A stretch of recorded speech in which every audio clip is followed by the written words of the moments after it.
नमस्कार दोस्तों, competitive wise परिवार में आपका स्वागत है। जैसा आप जानते हैं कि एसएससी का एग्जाम इसके पहले टीसीएस के हाथ में था। अब इस बार वेंडर चेंज हो गया और वेंडर मिल गया एडुकेटी को। एडुकेटी के एग्जाम में कुछ क्वेश्चन ऐसे पूछे गए हैं जहां बच्चे कंफ्यूज हैं। बच्चे कंफ्यूज ये थे कि सर ये क्वेश्चन मैथ्स का है कि रीजनिंग का है। जैसे मोड का इस्तेमाल किया गया था, तो एक आप जानते हैं कि मोड, एक आप जानते हैं कि सर ये मोड होता है, एक आप जानते हैं पढ़े होंगे मॉडुलर और एक आप पढ़े होंगे मॉडुलस।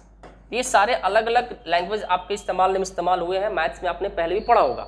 लेकिन रीजनिंग में इस बार क्या किया था, इस मोड का इस्तेमाल किया था। बच्चे कंफ्यूज हो गए थे कि करना क्या है। क्वेश्चन को उसने इसी तरीके से डाल दिया था 7 मोड 3। अब बच्चा कंफ्यूज है कि भैया करना क्या है।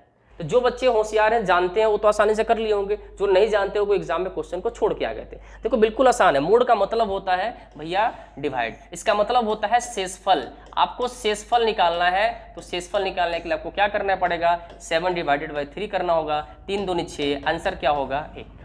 क्लियर है। ऐसे ही सवाल में एक और आपको दिखा देता हूं, उसको भी देखिए। कोई भी सवाल आपके पास आएगा, बनाने का तरीका यही होगा। सबसे अपडेट सवाल है, जैसे मैं लिखता हूं 7 का स्क्वायर प्लस 4 का स्क्वायर, मैंने ब्रैकेट बंद कर दिया, यहाँ डाल दिया मैंने मोड और यहाँ लिख दिया मैंने 6। अब आपका इसका आंसर बताना है। तो भैया 7 का स्क्वायर क्या होता है 49, 4 का स्क्वायर क्या होता है जी 16। जोड़ोगे तो 9 6 15, 1 4 1 5 1 6 65, और 65 पर जब आप 6 से भाग देंगे तो क्या कटेगा, 6 10 60 कट गया, क्या रिमाइंडर बचा 5। यही आपका क्या हो जाएगा जवाब। कुछ ऐसे सवाल, जबरदस्त सवाल दूसरी रील्स में मैं लेके आपके पास आऊंगा, जहां आपको दिखाऊंगा कि अलग अलग वैरायटी के सवाल कैसे एडुकेटी ने सीजीएल के एग्जाम में पूछे गए। तो चलिए जुड़े रहिए कॉम्पिटिटिव वाइज परिवार के साथ, फिर ऐसे सवाल आपको मिलते रहेंगे। Thank you so much.